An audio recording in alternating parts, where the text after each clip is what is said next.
Hi, I'm Laura. Hey, I'm Stefan, and you're listening to Attributed, a podcast library by Dream Data. The purpose of it is to store and share all the knowledge that we have gathered across Dream Data employees through our LinkedIn Lives, podcasts, and webinars. The typical topics you'll find here can be stuff like marketing, Sales, B2B ads, operations. social selling, maybe. Hello and welcome everybody to today's live attributed session brought to you by us here at Dream Data. As usual, my name is Stefan. I'm the CMO and co-founder of Dream Data. I'm really glad to have you with us here today. But what makes me even more glad today is that we have the great honor of having what you could probably call a true B2B marketing legend by now. Oh. April is a best-selling author now, and probably the leading expert in the world, which you've also done really well at positioning yourself as. So kudos for that, April. But I'm really happy that you've said yes to spend a little time with us here today, talking about your new version of the obviously awesome book, which I can truly testify was obviously awesome as I read it the first time. So I'm really excited to hear today kind of why was it time to make a new book of something that was already pretty good. But April, before we got kind of dive into all these this geeky stuff about positioning and so forth, there might be a few people who have not heard about your name and I don't know all the work that you've done. And like, how would you kind of present what it is that you do today to those people? Oh, sure.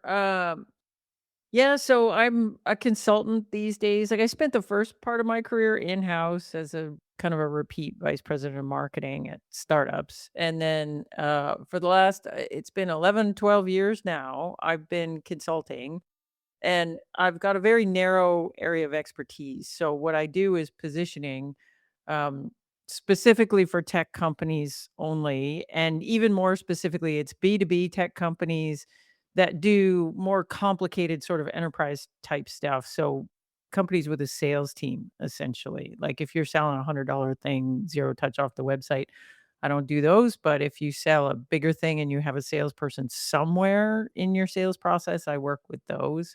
So I've been doing this 11, 12 years now. I probably worked with a little over 300 companies. And yeah, it's pretty fun.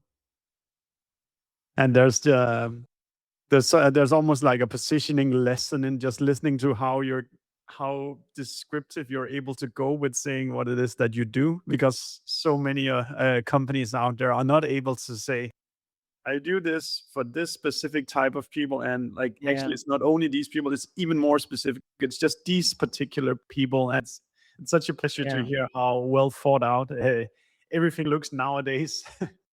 Well, like, I'm really conscious about staying in my box. It be like, I feel quite strongly that, positioning for a consumer product versus a B2B product is actually quite different. And so, Interesting. if I tried to spread myself across both of those, like all my background is B2B, all my stuff is based on B2B. B2C, what little I know about it, which is not very much, looks really different to me in terms of what you can get away with in positioning and what you can't. And so I just stay away from it because I don't, I know what I can do for a company if you're B2B. If you're B2C, I don't really know and I don't want to find out. There's lots of business over here. I don't have to go to places where I'm unsure whether we could drive the impact I think we can. And then the same thing with, big ticket things versus small ticket things. Like a lot of the companies I work with have a product led growth motion somewhere. Like, they have something a free trial or something you can get for very low price on the website. But everybody that I work with has a sales team somewhere. Either they come in over top and do a deal, or that, once the thing gets bigger, then a sales team gets involved. Again, all my background in 25 years of working in-house was all looked like that. Yeah. So, for me to go and say, "Hey, now I'm gonna go position consulting companies, or I'm gonna go position, toothpaste," like, that I don't think I would be honest with myself about what I'm good at and what I'm not. Here's the other thing, like all good positioning, you get really narrow on something, then you Mm, get really, really good at it, and yeah. everything just compounds and compounds. And so if a company comes to me and they're B2B, a tech company with a sales team, doing a certain amount of revenue, I feel very confident that you're gonna get way more than your money's worth to come and work with me. If I was outside of that box, I don't know, man. Yeah, I love that. Really, Let's don't go yeah. there. But I would love to maybe just like jump straight on that kind of like staying in your lane as a Yeah, company, because it's so easy to get overwhelmed by the LinkedIn feed, the podcast, the conferences, where all the buzzwords flying around. You have yeah, board members, you have investors that say, "Hey, what about this new technology? Can't you say that you do a little bit of that? And right. what about this new AI thing? Shouldn't we be saying that we're doing some of that as well?" That's right.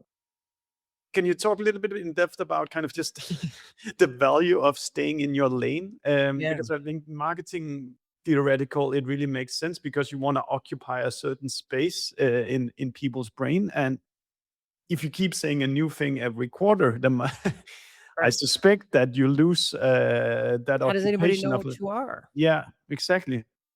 And it takes a long time for a position to actually get established in the market. Like, it takes a long time to get known for something. Like, it doesn't happen in a quarter. Like, if you shift your positioning, you're gonna have to it takes, quarter after quarter saying the same thing over and over and over again until everybody on the team is sick of it, and that's just when it starts working in the market. Here's the thing, like, this was part of my original frustration when I was thinking about a methodology for doing positioning. If we're just positioning based on vibes, how do we know when we have to change? Vibe positioning, that's maybe the new term. Yeah. Oh, you would, and a lot of that gets done. Like, now sometimes you got a thing in the market and the positioning just ain't that complicated. Like, it's kind of obvious what it is. You can look at the competitors, you can look at what you do. You say, look, obviously the thing we do that's different is this. So obviously these kind of people are going to like it. Obviously, we're going to position it in this way. And lots of companies do that at the beginning, but then things change, right? So I've got new competitors coming into this space. My product has changed, their product has changed. They've caught up to me in some ways. I pulled away from them in other ways. I've got all this stuff happening in the market at large, like, everybody's talking about AI, everybody's talking about some other thing that's happening. If I just position based on, hey, this is my gut feel and it seems obvious this is what we should be doing, then how do you know you got to switch? If I have a methodology, on the other hand, where I said, look, the how we came up with this was we went through a series of steps. We looked at, if I didn't exist, what would a customer do? Meaning, what's a customer got to stop doing in order to use my stuff? So what's the status quo? And who lands on my short list? And then I can look, if I really understand that, not who could be on my short list, who should be on my short list, but who actually lands on a customer's short list and a customer would seriously consider switching. Your sales team knows that. You can see that from your deals. I have that stake in the ground. And then I can say, well, what have I got that's different? And I know what the differences are between me and the other folks that a customer might choose. And then I can translate that into value. And that value determines who I should be selling to because I can look at, well, who cares a lot about that value? If I run through that process, now I know how I got to what my positioning is. So if the board or somebody comes up and says, well, hang on a second, everybody's talking about vibe coding. Why aren't you positioning against vibe coding? Because can't they just vibe code the thing that you have? The real question should be, are your customers considering vibe coding? Meaning, is it a real alternative in the Yeah. mind of your customers? And if the answer is no, then you don't have to worry about it. I mean, you might have to worry about it in the future. I'm not saying you never have to worry about it. I'm not saying your product team might be building something to make sure that you don't get vibe coded out of existence 5 years from now. But at this particular point in time, from a marketing sales standpoint, I don't have to position against a ghost, man. If my Yeah. customers aren't seriously considering it, I don't have to position against it. But it also means that I have to keep my finger on that. It means I gotta check in on that quarterly. Like, that's true now. Is it true next quarter? Is it true the quarter after? And are we ready to react to that when it does start happening? That's a whole separate question. I And love we may have a vision that gets us to a point where we're absolutely gonna bump into vibe coding, and we know we are. mm, And so we're building a product for that, but that's completely separate from the messaging I'm going out with right now for to position myself against alternatives that customers would consider right now. yeah, it's like we're actually in the middle of going through like a positioning kind of refresher right now myself, and it got me thinking about how frequently should you do this? Is it like Yeah. a once a year exercise? Is it like quarterly, as you say? Because it's also resource intense if you want to do it thoroughly, like listen through all the calls that your sales team has been doing, involving all the C levels in this work. So I don't know, like Well, I kind of I'm gonna challenge you a little bit on that. yeah, So when I was in-house and we did this, we didn't do it quarterly, we did it every 6 months.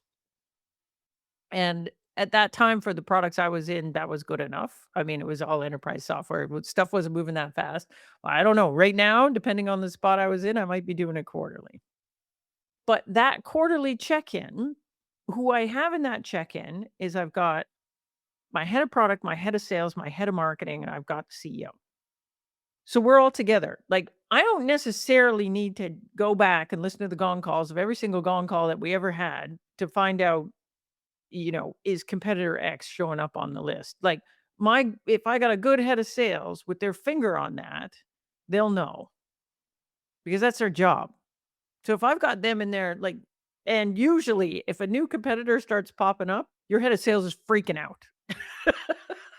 yeah, Most uh, of the time, you're just not asking them that question. So they could be freaking out for 6 months, and then all of a sudden you start losing deals to that competitor, mm, red alert problem, and the salesperson every time this has happened to me, salesperson comes in and says, "I knew it. It's been going on for months." And you're like, "Dude, we need to know." yeah, By putting this formal thing on the calendar, and when I did this check-in, it's a 2-hour meeting. yeah, Everybody together, and we're like, "Okay, competitors, has anything changed?" And I'm looking at the head of sales. "Is anything different?" And they might say, "You know what? We've seen a little bit of this. They're not causing us any pain now, but they're starting to show up on the short list. Then, okay, then we need to go and redo the exercise." yeah, But if the head of sales comes in and says, "Nah, it's the same people as always, same stuff as always," then I yeah, go to the head of product and I'm like, "Okay, let's talk about product. Are our differentiated capabilities still differentiated?" Meaning, are the things that we said that we could do that the other guys couldn't, is that still true? Or have they caught up to us in any yeah, way? And therefore it's not differentiating anymore. Therefore, our differentiated value is maybe changed. Oh, now we got to go back and relook at the positioning. But yeah, if the head of product says, nah, kind of pretty much same old, same old. And then same thing, maybe put out a new release, and you got some new stuff. The question is, okay, we have this new stuff. Does it strengthen the existing value props, or does it actually unlock some new value that might even potentially enable us to go after a new customer? Well, now we got to redo the exercise. yeah, But 9 times out of 10, I go into that meeting, we just did the positioning 6 months ago. We get everybody together and we're like, "Anything changed on competitors? No. Anything changed on differential capabilities? No. Anything changed on value? No. Okay, good. See you in 6 months." That's it. mm, 2 hours.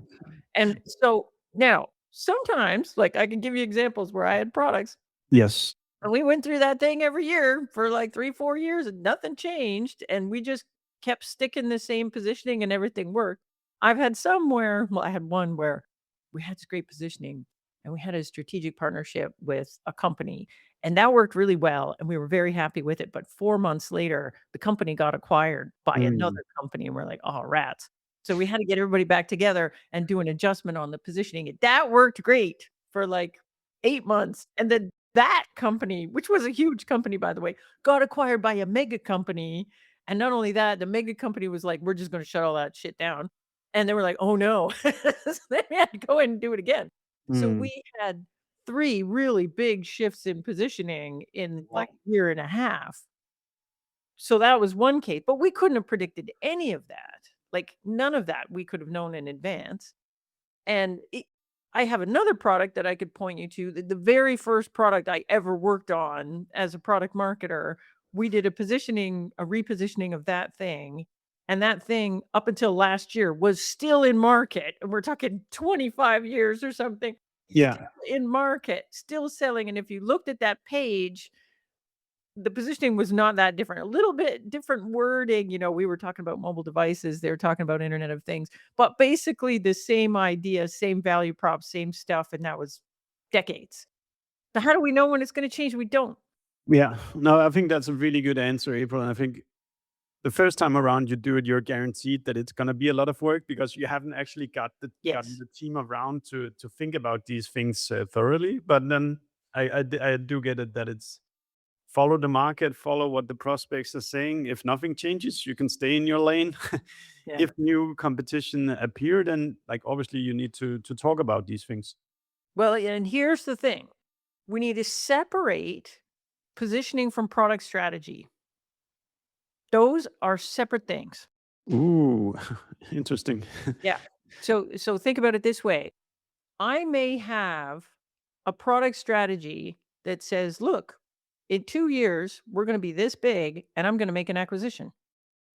And when I make that acquisition, we are going to be a whole different company doing a whole different thing with a whole different value proposition.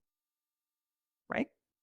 And I may have a vision that says, hey, today we're just this, but in the next 10 years, we're going to go through this set of stages and we're going to build this. We're going to add this new thing. At this point, we'll make an acquisition, maybe blah, blah, blah.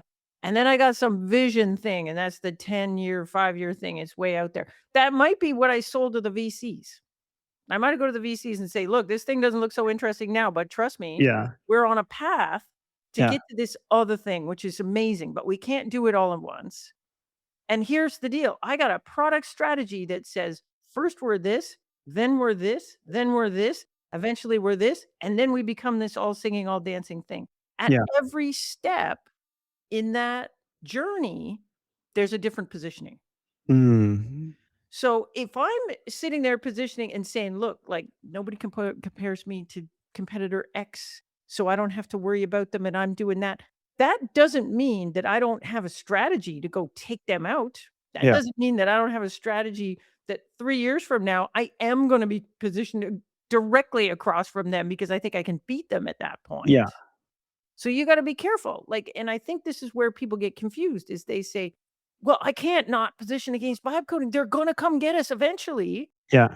And I'm like, okay, if you believe that, then you need a product strategy that gets you to a point where you can compete against them when that eventually turns into right now. But there is no point in talking to a customer about how you're better than vibe coding when they're not even thinking about vibe coding. Right? It's so good, You April. gotta tease these two things apart. I think getting them confused is where a lot of mushy bad positioning comes in, where the customer's coming in and they're looking at you and two competitors that look just like you, and you are not succinctly answering the question, why us versus those two other ones? Because sure, we're so worried about a competitor that isn't even on the list. I really that I can tell you a lot of investors we've spoken to use the short-term positioning. What is like as kind of they're asking for positioning, but they're asking for like a 3 to They 5 want the year vision. vision of where we're going, and they call it positioning, and it confuses everybody on the ground because Yeah, we're in the war fields every single day, having to, as you say, exactly what are our customers saying, what is our right, prospects considering right now, right. and they're not caring about that feature that you They don't don't. have, and you need to raise money to have a product team that can actually deliver That's the right. feature. And so that's exactly it. That's exactly it. So when you go into VC, and a good VC understands the difference, right? Yeah. But when you go in, but you can't have like you've got to have a really inspiring vision that says, look, like we're small now, but Yeah. we're going to be 200, 300, 400 million revenue in 10 years. And here's how we're going to do it. We're not doing it doing the thing we're doing right now, man. Yeah. We're doing it doing this other thing. And that's why we need the cash. Mhm. Because we're on a journey. Do you want to be with us on this journey or not? But I Have think you it's like hard. among Like if you haven't raised a lot of money, yeah. or even when you're in the middle of fundraising, I think it's difficult for the senior team that's involved in fundraising to separate out the feedback they're getting from VCs Yep. from the feedback they're getting from customers. Yes. These are actually two separate things, and you gotta be really careful that your VC pitch doesn't ruin your sales pitch, Mm, versa. yeah. They're different That, pitches fundamentally, I can, from firsthand experience, verify that that can be very confusing, particularly when you're a young company and for the VC. sure. Oh, I love that, April. Super, super good. People call me all the time, and they're like, "Hey, bro, can you help us with our VC pitch?" And I'm like, "No, you No, cannot." that's not what I do. Yeah, That's a totally different thing, and there's a certain amount of alchemy to it, right? yeah, And it's based on where you think you can go on this thing. My stuff is all about how do we win deals right now, man. yeah. Like, all we're trying to do is stay alive to work on that vision. We just need to close deals today with the product we have today against the competitors we have today, and let's just figure that out. Mhm. And but meanwhile, behind the scenes, we have all this other action, which is here's the vision, here's the strategy that gets us there. Here's all the stuff we have to do. Here's the steps we're going to take. Um, but these things are separate. Before we jump out of this chapter, maybe you can just kind of reflect and what have kind of been good practical advice to kind of get boards and investors to kind of buy into this understanding that we have to do something very tactical today, and then it's great that you want the vision over here at some point. Yeah. So we've done it in lots of different ways in the companies where I worked back when I was in house. Um, the first company I ever worked at, we were selling this thing. One of the first startups I worked at where we're raising money and had this thing. Um, I'll give you 2 examples. So there was one where we had the cash cow product that was clearly in decline. And Microsoft was eating Yeah. our lunch. It was very bad. So we had this product that was very successful. It was kind of flatlining, and we knew the future was bad and it was gonna go down. And Mm, we had the second product that was brand new that we had just started selling. So when we came in and positioned the company to the VCs, we said, "Look, like, here's what the revenue looks like and here's what the growth looks like, but there are mm, 2 stories here. yeah. There's one story about this product and there's one story about this product." And we actually had to tease the numbers out and explain to them that what you are investing in is not this But that product is working A, well right now, but right? yeah. It's this. And that's a very hard story to pitch because product A is making a lot of money. Yeah. And so they're looking at us like we're a company that has 40 million revenue in Mm, this case, but in fact, they're investing in us like a company that has 5 yeah. because the only product that matters is the second thing and it's only doing 5. Mm, But the growth potential for that product was huge. yeah. And so we had to be very careful about that and do that. So that's one example. Second one is, I worked at a company and we were selling a CRM products specifically to investment banks. But the vision was that we weren't just gonna sell to investment banks forever. The vision was we were gonna go from investment banks we were doing the investment banking Yeah. group inside of investment bank. Yeah. Then we were gonna get the other groups inside the investment bank, like research, private client services. And then we were gonna move into retail banking, because a lot of these investment banks have retail arms, so we had a plan for that. Yeah. And then after we got into that, then we were gonna get into insurance. So if you looked at the addressable market, for investment banking, it didn't look all that big, but if you added retail, much bigger, and then you added insurance, massive, right? This is all of financial services now. Yeah. So we drew that we were big this is back a while. We were big into Clayton Christensen. Or no, sorry, we were big into Jeffrey Moore. So we were like crossing the chasm. And there's a chapter in Jeffrey Moore's book, Crossing the Chasm, where he draws this bowling pins and he talks about adoption of new technology or how you successfully expand in a market. Yeah. And he talks about bowling pin strategy. So we literally, in all our investor pitches, drew the pins and said, "Look, the lead pin is investment banking. And Yeah. once we knock that over, that gets us into the other groups. And once we knock those over, that gets us into retail. And once we knock those over, that gets us into insurance." So we would draw the pins Yeah. Yeah. And we would have this conversation, and that was our way of saying, "Look, like, you're gonna go on the website, and all you're gonna see is this thing, but the strategy is to use this thing to get us to these things. Once we have these things, we get to these things. Once we have these things, we get to these things, and Yeah. then it's huge business, and that's why you should write us the check."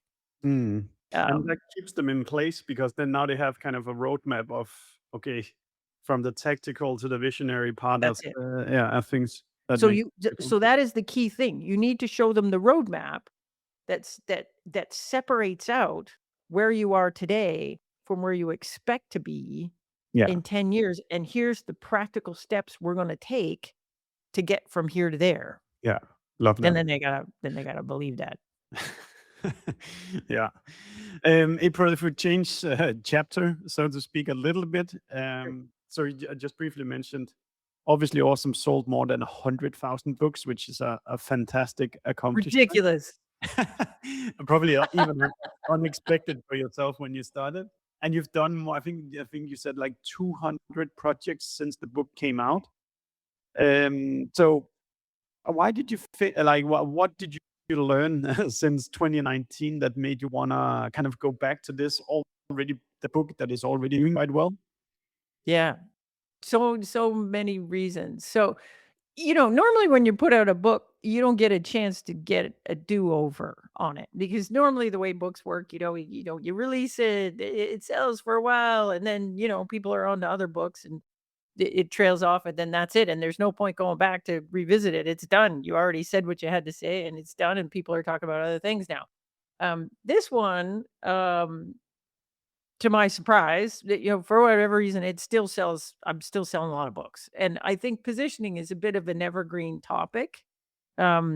It's not something that changes when technology changes or the way customers buy changes. Like, we've been doing positioning since the '80s, and it's Mhm. it's been the same since then. And Yeah. so my book being kind of a how-to on that, like, how do you actually get positioning done? I don't think the fundamental concepts change that much. So if you think you have problems with positioning, then I think my book is, a good reference Yeah.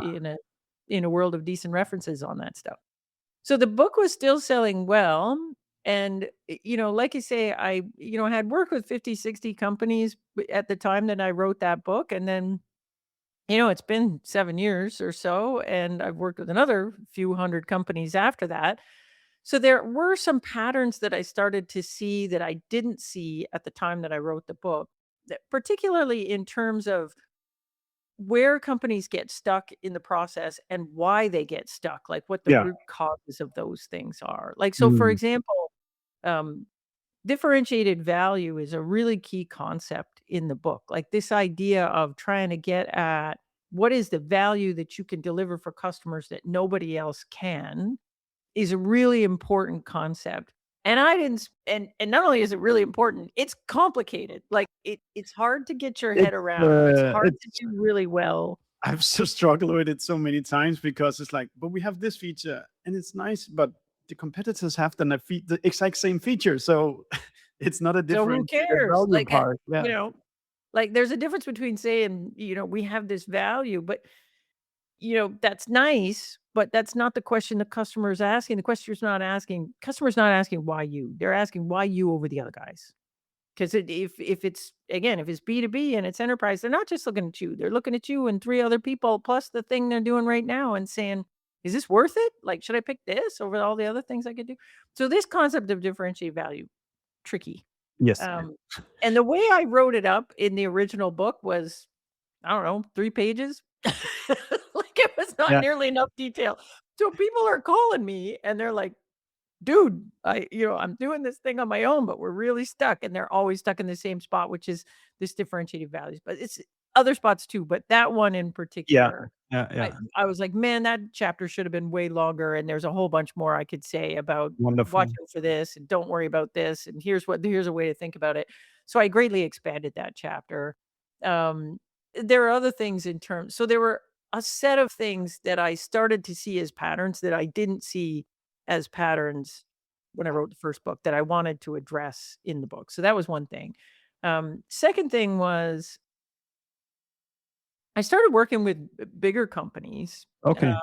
and obviously I'd worked with some big companies before I wrote the first edition of the book, but when I had a reader in mind, I was thinking about, which back then would have been a Series A, Series B startup. Yeah.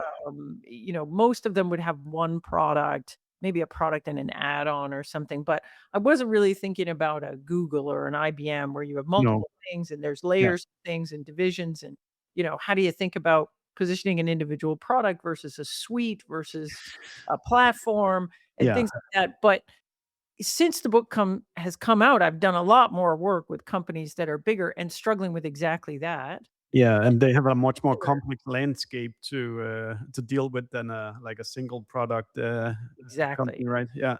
And a lot of companies doing like, shortly after COVID, like 2021, 2022 was just a wave of companies doing acquisitions, like so many acquisitions. Yeah. And so this idea of I was a single product company, but then I did this acquisition and how do we deal with that? Like, is that Mm. separate things? Should it be two separate things? If I want to, should it be a lead product and that thing becomes an add-on? Does that thing get absorbed and it's actually just a feature? So there's all these questions. And I thought, well, that would be a Yes. good section to add in the book as well. So Yeah. some of these things that apply to, you've got a little bit more complexity than just one product, and therefore the company positioning, the product positioning is essentially the same. So I wanted to add that.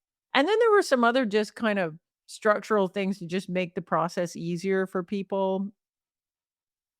There were a couple of things that I just plain wrote badly, where I get about an email a week from someone and they'd say, "Hey, look, I'm on page 120 whatever, and you said this thing," and I'm just like, "Oh, man." Like, Yeah.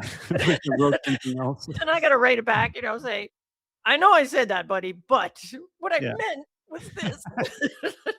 And so I thought, "I'm gonna go back in there and I'm gonna fix that. I'm never gonna get that email again," although I'm Yeah. sure I'm gonna get different emails, but so far so good, Yeah. And particularly on that one. I stopped one of so the I things thought, you also mentioned is kind of the pre-work to positioning. "Oh, so this was the thing that, I'm dealing with tech people, right?" Yeah. And so a lot of people reading the book are on a product side or they're CEOs, and the CEOs generally have come out of the product side. And the fact that I had 5 component pieces of positioning, but there were 10 steps, those numbers were not the same, Yeah. that really bugged people a lot. Like, I get it a lot. They're like, "Wait, there's 5 why isn't there 5 steps? It's 5 components, why is there not 5 steps?" And at first I thought, "Dude, because they're just not." Like, Yeah. they don't have to Sorry. be the same. But then the more I got thinking about it, the more I was like, You know what? All the things that happen before you get to the components part are really kind of things you do before a positioning exercise. So there's a bunch of key decisions you have to make, like what exactly are we going to position? Like if we're multiple products, like are we positioning a single product? Are we positioning a platform? Are we positioning the company? So there's decisions like that you have to make. You have to make decisions around like, is now the right time to do it? Do we have enough customer experience to actually do this? Do Yeah. we understand the persona that we're trying to go after? There's all these things that are decisions you make before you even assemble the team. Yeah. And then there's a bunch of things once you've made those decisions, there's a bunch of things you do to get prepared for a positioning exercise. Like I got to figure out who's the right people to have in the room and I've got to make some decisions about that and I should probably give those people a little bit of background on what the exercise is and why we're doing it. We should we should probably think about enabling them for success, which is maybe have a conversation around, hey, like we've always thought of ourselves as a CRM, but maybe we're not a CRM and maybe this is changing and maybe we can take that positioning baggage and set it aside and come into this with pure. So there's a bunch of things you want to do as setup.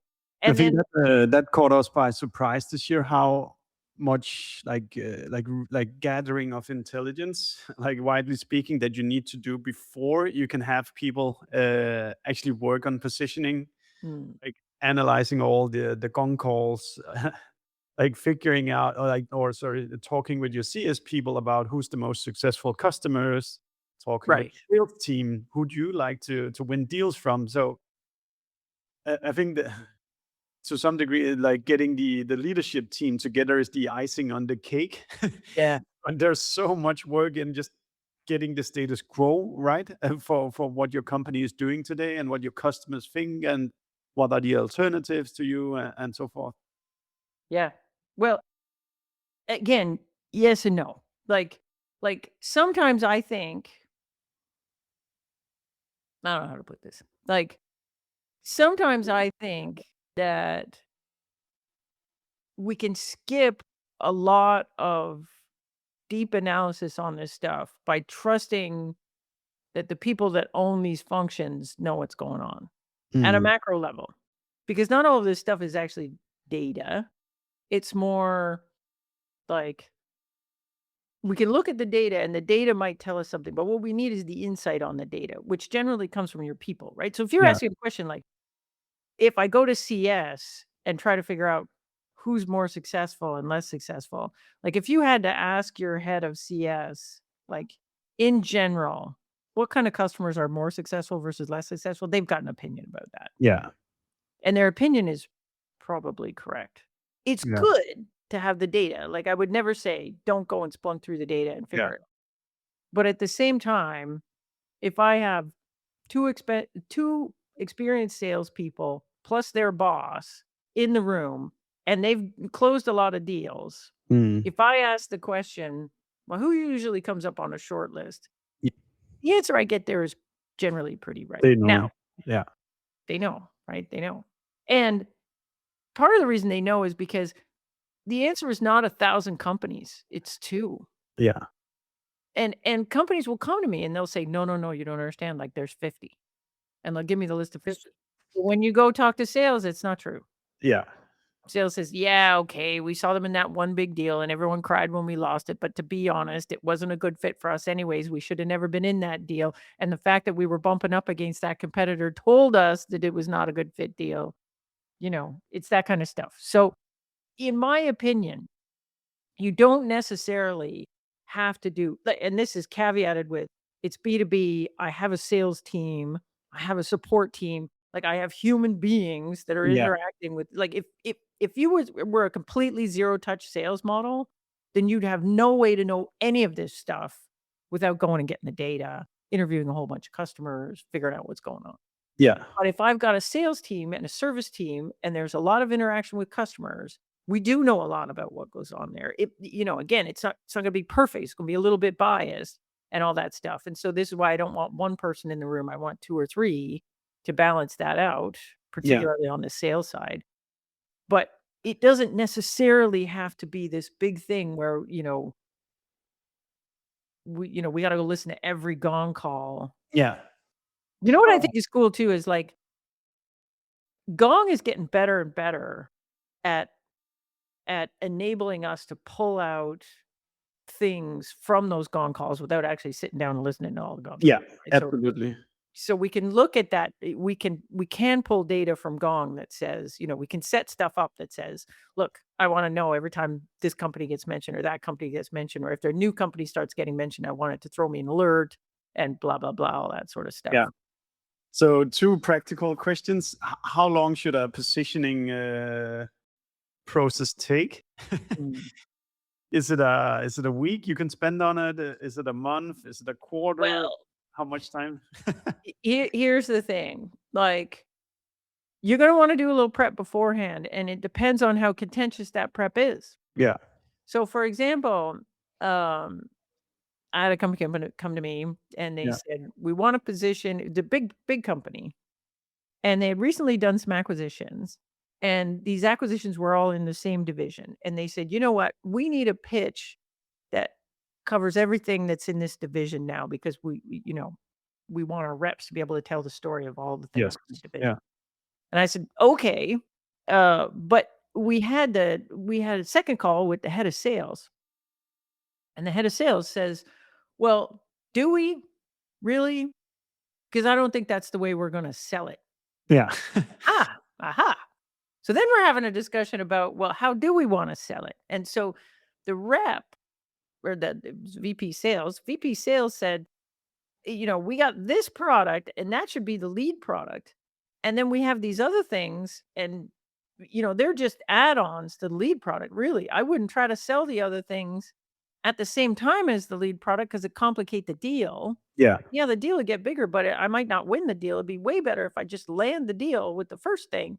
And then once Mm. we've landed the deal, then we come back in and said, "Hey, you can expand this with this, this, this," and then that would be an expansion. And the Yeah. company had not really made the decisions around this go-to-market strategy yet. So if you say, well, so then they went away and then so this opened this can of worms. What exactly are we positioning? And I said, look, like we shouldn't do this thing until you guys figure that out. And it took them 2 months to figure Yeah. Yeah. Yeah. Yeah. that out. So they went away for 2 months, and then they came back and said, "You we're definitely doing the lead product plus the other things."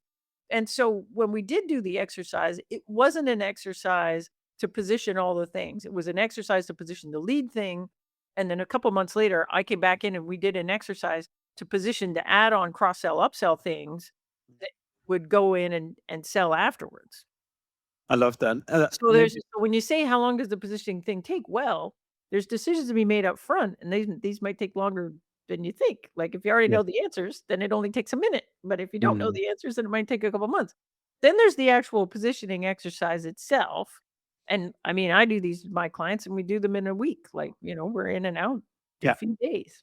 Yeah. And so I don't think that, but then that's just the start, right? Then you actually got to go make the positioning real out in the market, which is a huge effort that Yes. happens after the actual positioning workshop. Then it's, okay, we gotta build a new sales deck. We have to test that new sales deck.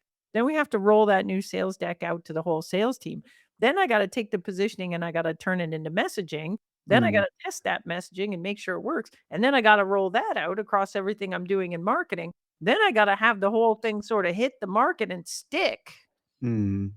Like, that's a few months, man. Like, Yeah. so Yeah. Yeah. so people come and Absolutely. they say, "Well, how long does it take?" And I'm like, "Well, a little bit with me takes a few days, but that ain't the whole thing."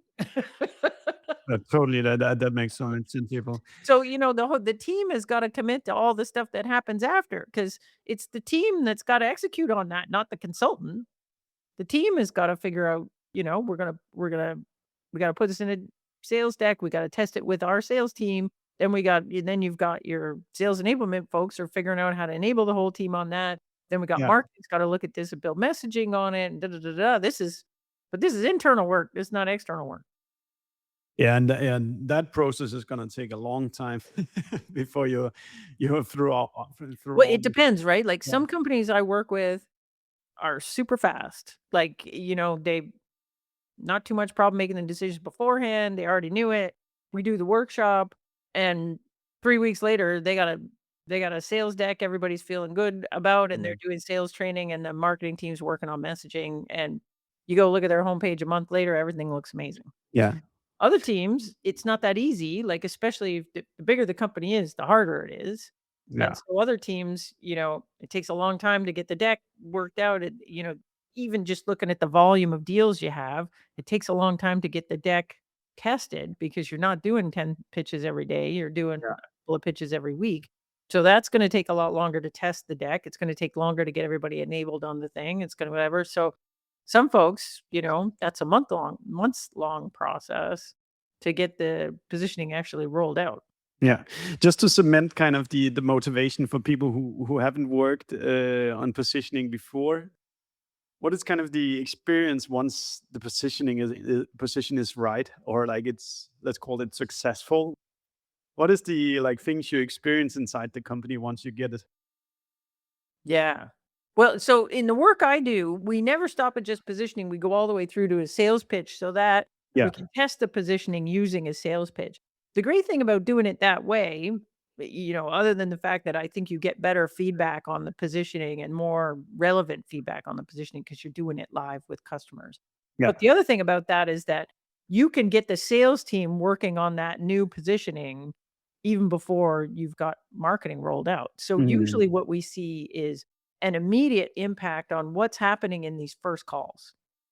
So, and usually what we're looking for and what you'll see if the positioning was kind of mushy and confusing, and then we get something that's really good, really tight, what we get is way better conversion from first substantive sales call to deal in the pipeline, opportunity in the pipeline. Yeah. That's the immediate impact is usually we see it there. If we don't see it there, then I'm worried. that maybe we got positioning that's just okay and it's not positioning that's great. But usually we see it right there. So you have this immediate impact on pipeline if you do it that way, which makes everybody happy and makes everybody feel good that, wow, if we could get that cooking on the front end of this funnel, imagine how great everything would be. Yeah. That gets It's everyone like motivated. very Once we get practical it where fixed, you could probably even single out an account executive and say, here's this new deck. Your normal conversion rate is 20% in the sales pipeline. Try for a week or two using this deck and then tell right. me what's your conversion rate Yeah. having done that.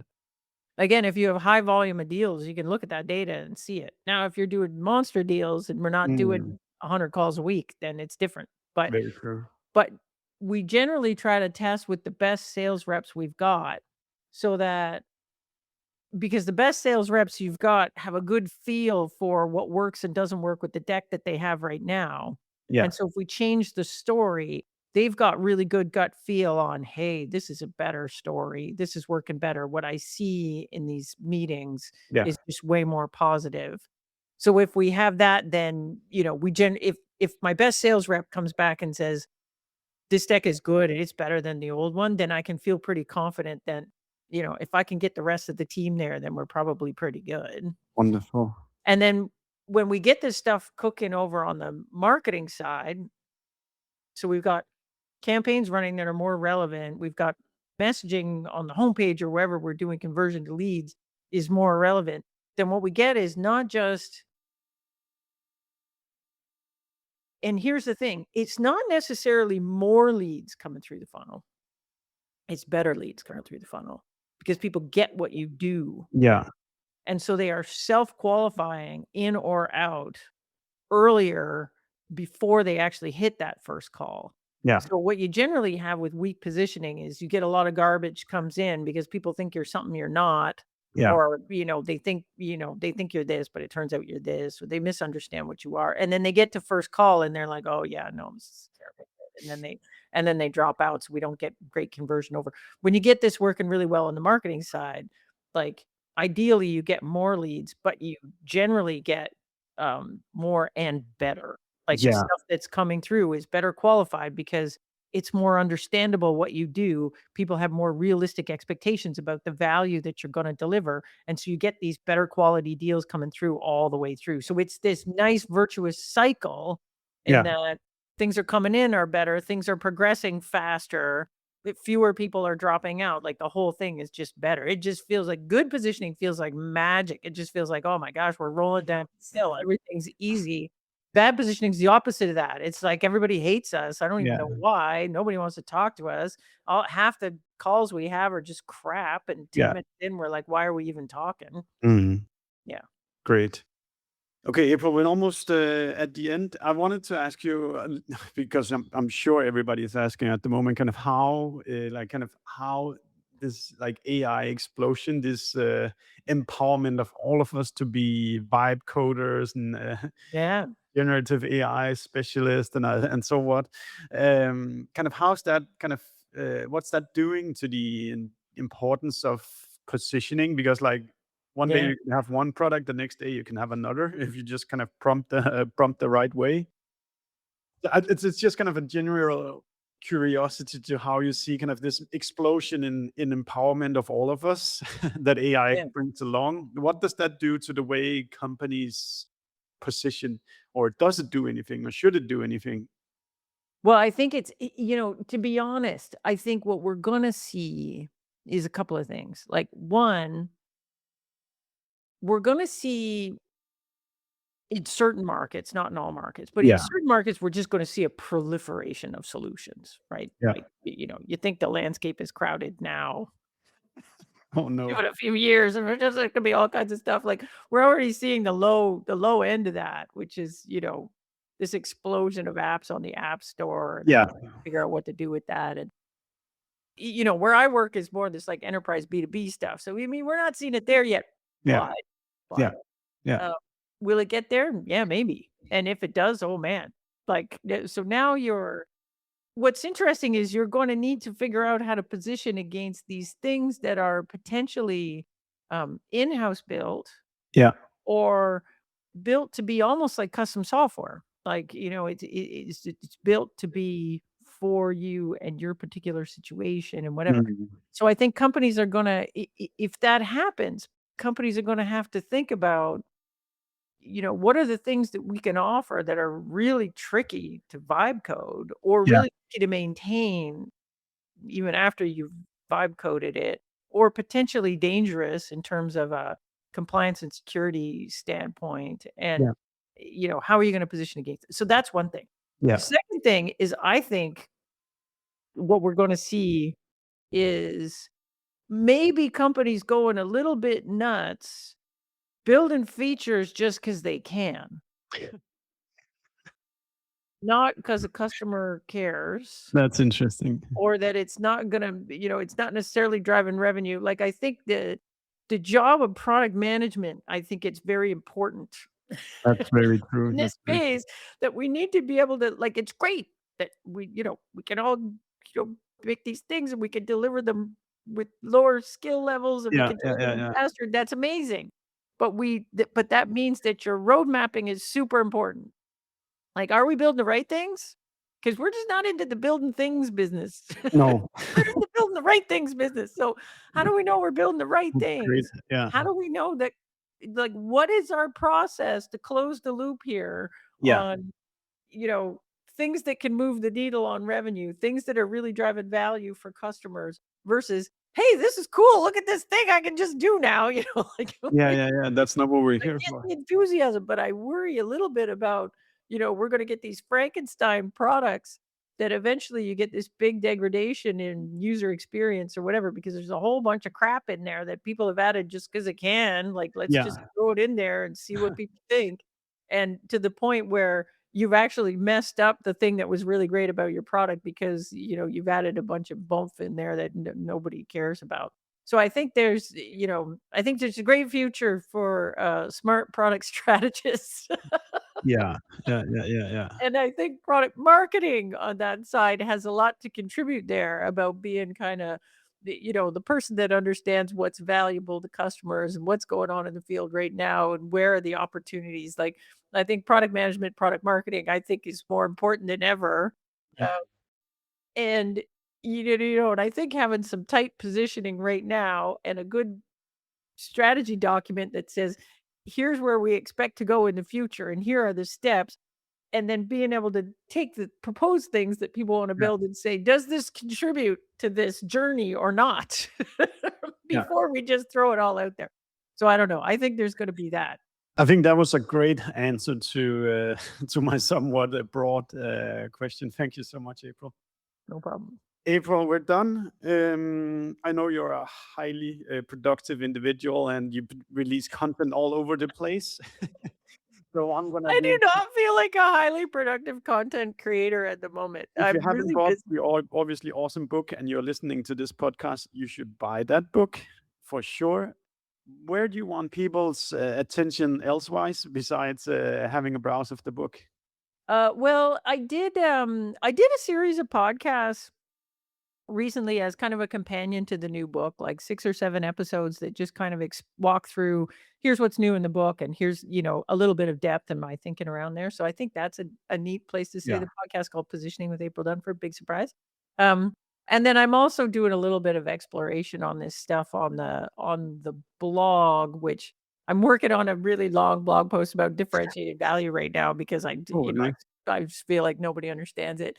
And then there's a set of templates that go with the book that you could use if you wanna use internal, and I'm working on a new set that are probably gonna drop next week. And so if you subscribe to my newsletter, which is on Substack, you'll get the announcement that these new templates are around. You'll get the old templates, but you'll get the announcement that the new templates are coming. Everything like the newsletter, podcast, everything, you can find links for that on my website, which is aprildunford.com. Wonderful, wonderful. Thank you so much, April. And everybody who's been listening to me and April's conversation, either live or afterwards in the podcast, thank you so much for spending the time with me and April. if you do strongly agree or if you strongly disagree with April, make sure you go in and comment online as well, so we can keep the conversation going. Would love that. We can fight about it online. Yeah. Absolutely. But April, thank you so much for your time. I really appreciate you spending the time with us. And people do subscribe to our podcast, because if you like conversations like this, there'll be many more coming out in the future. April, have a great day in Toronto. Yeah. Well, thanks so much for having me. Great. Bye. We hope you like listening to us. Subscribe to our podcast and the ones that we have been guests on. And if you have any feedback for us, just do let us know. And should there be a guest that you think we should be talking to, then pitch us. We're looking forward to seeing you.